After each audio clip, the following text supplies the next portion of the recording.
जय श्री कृष्णा दोस्तों। आज मैं उस नचिकेता की कहानी सुनाने जा रहा हूँ जिसने अपने हठ से अपने पिता और यमराज को विचलित कर दिया था और छोटी सी उम्र में वो ज्ञान प्राप्त किया जिसे बड़े बड़े ज्ञानी भी प्राप्त नहीं कर सकते थे।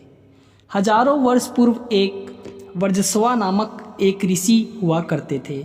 उनका एक पुत्र था नचिकेता। बचपन से ही नचिकेता अपने पिता को यज्ञ करते देखता था। वह जब लगभग 8 वर्ष का था तब उसने अपने पिता से बोला, आप मुझे अग्निदेव की पूजा कब करने देंगे। उसकी बात सुनकर ऋषि बोलते हैं, जब तुम्हारा यज्ञोपवीत संस्कार हो जाएगा तब। एक दिन ऋषि वार्जस्वा ने सोचा कि नचिकेता को शीघ्र ही विद्या अध्ययन के लिए भेजना चाहिए और वे अपने बेटे से कहते हैं, अब तुम्हारे विद्या अध्ययन का समय आ गया है। नचिकेता बोलता है, मैं जल्दी से जल्दी विद्या अध्ययन के लिए जाना चाहता हूँ। नचिकेता को गुरुकुल भेजा गया जहाँ गुरु उन्हें पवित्र मंत्रों का पाठ कराना सिखाने लगे। गुरुकुल में नचिकेता और उसके साथियों को गाय का देखभाल करने का काम सौंपा गया। एक दिन गाय घास नहीं खा रही थी। नचिकेता अपनी साथी से बोलता है, ये घास क्यों नहीं खाती। उसके साथी बोलते हैं, बहुत थकी हुई दिखाई देती है, बुढ़ापे से दुर्बल हो गई है। यदि बुढ़ापा नहीं होता तो कितना अच्छा होता। वह तो स्वर्ग ही है जहाँ न बुढ़ापा है न रोग।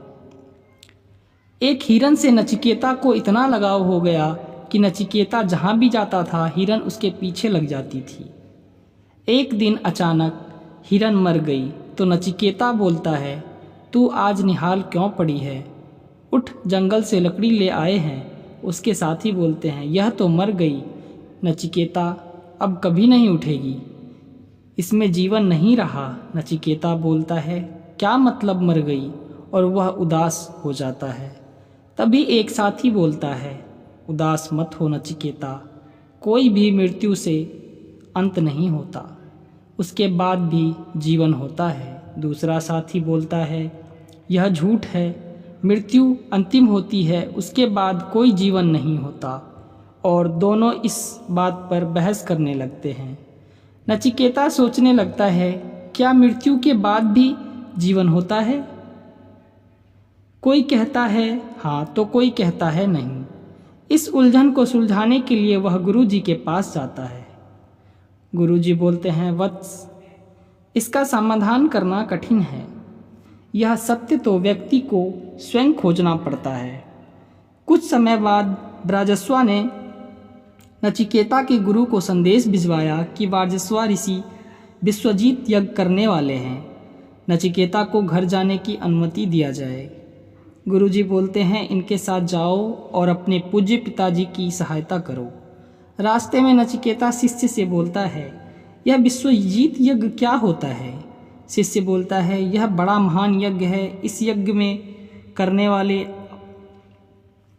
अपनी सारी धन संपत्ति दान कर देते हैं और यह शपथ लेते हैं, यह सब ब्राह्मण आपने ही आश्रम को से जा रहे हैं तुम्हारे पिताजी से दान लेने के लिए।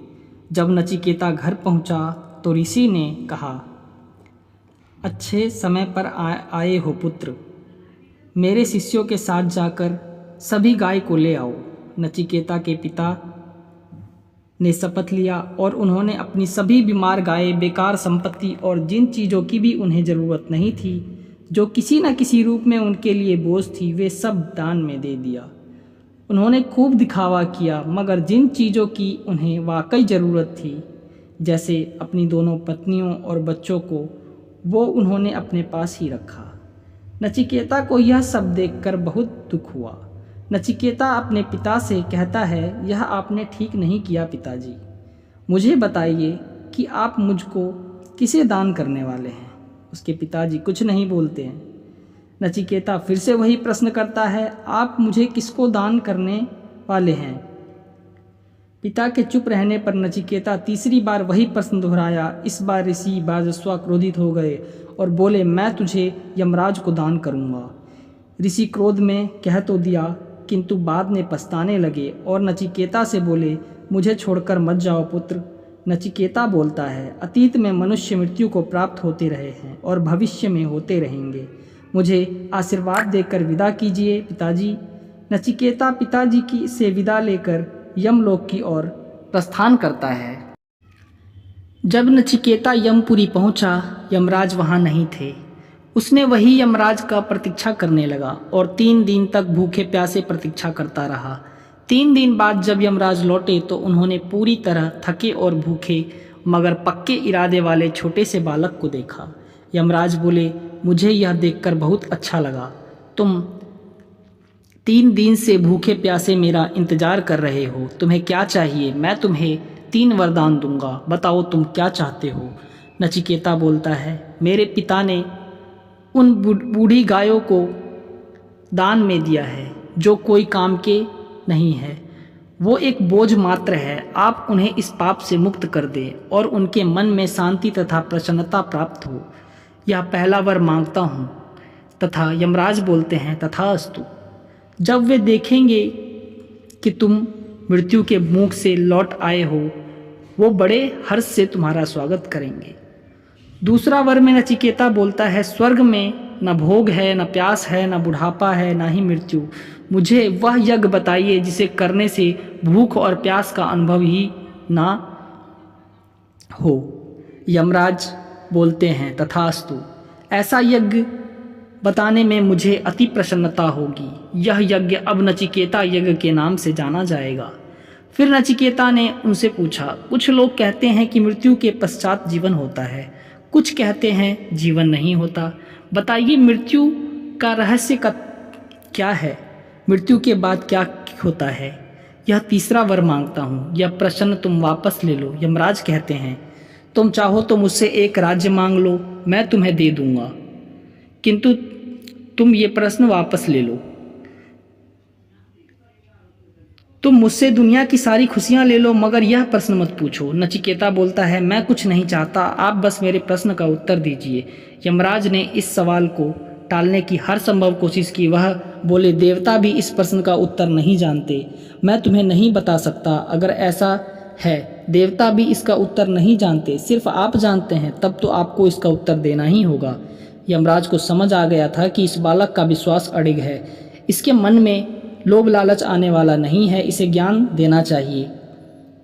यमराज बोलते हैं, नचिकेता, मनुष्य के सामने 2 मार्ग है। एक वह जो बुद्धिमान लोग सद्मार्ग अपनाकर आत्मज्ञान प्राप्त करते हैं। जो मूर्ख होते हैं वह भोग विलास का मार्ग अपनाते हैं, जीवन और मृत्यु के चक्कर में फंस कर रह जाते हैं। मनुष्य जब मृत्यु को प्राप्त होता है तो नाश उसके शरीर का होता है, आत्मा का नहीं। नचिकेता बोलता है, यह दोनों एक ही नहीं होते। यमराज बोलते हैं, नहीं, यह दोनों एक नहीं होते। आत्मा शरीर में वैसे निवास करती है जैसे रथ का स्वामी रथ में बैठता है। नचिकेता आगे बोलता है, तो बुद्धि का दूसरा नाम आत्मा हुआ। यमराज बोलते हैं, नहीं, ऐसा नहीं है। बुद्धि और आत्मा का वैसा ही संबंध है जैसा रथ का उसके स्वामी के साथ है। आत्मा इंद्रियों से भिन्न है। इंद्रियां रथ के घोड़े को खींचने के समान है। इंद्रियां मनुष्य को विभिन्न दिशाओं में खींचती है। जैसे आंखें किसी सुंदर स्त्री को देखते ही मनुष्य उसकी ओर आकर्षित हो जाता है। कान जब कोई मधुर संगीत सुनाई देता है तो उसका ध्यान भंग हो जाता है। नाक कोई भी चीज़ का सुगंध आते ही मनुष्य मंत्रमुग्ध हो जाता है। जिह्वा मनुष्य को यह बताती है कि यह वस्तु कितना स्वादिष्ट है, तथा त्वचा मनुष्य को सर्दी गर्मी का एहसास दिलाती है। जैसे सारथी घोड़े को रस्सियों से नियंत्रित में रखता है, वैसे ही बुद्धि इंद्रियों को नियंत्रित में रखती है। जिस तरह घोड़ों पर नियंत्रण न रहे तो गंतव्य स्थान पर नहीं पहुंचा जा सकता, उसी प्रकार जो मनुष्य इंद्रियों की वश में नहीं रखते वे अपने लक्ष्य को कभी प्राप्त नहीं कर पाते। अंत में नचिकेता ने पूछा, मृत्यु किन लोगों को पीड़ा नहीं देती है? यमराज ने कहा, जिसने कभी पाप नहीं किया हो, जो दूसरों को पीड़ा नहीं देता हो, जो सत्य के मार्ग पर चलता हो, जिसने अपने कर्तव्यों का पालन पूरी निष्ठा से किया हो, उसे मृत्यु कोई पीड़ा नहीं देती है। इस तरह यमराज ने नचिकेता को आत्मा का ज्ञान कराया। मनुष्य जब अपनी सभी इच्छाओं को त्याग देता है तब वह अमर हो जाता है और इस संसार में ही आत्मज्ञान को प्राप्त कर लेता है। नचिकेता यमराज से विदा लेकर घर पहुंचा। पिता ने कहा, नचिकेता, आज मैं बहुत प्रसन्न हूँ। तुम मृत्यु के मुख से वापस आए हो। तुम्हारा मुख दमक रहा है। लगता है तुमने आत्मज्ञान प्राप्त कर लिया। आगे बढ़ने के साथ नचिकेता की ख्याति भी बढ़ती गई। उनकी आश्रम में मार्गदर्शन के लिए सदैव ही जिज्ञासुओं की भीड़ लगने लगी। दोस्तों, वीडियो आपको कैसी लगी कमेंट में ज़रूर बताइए। धन्यवाद।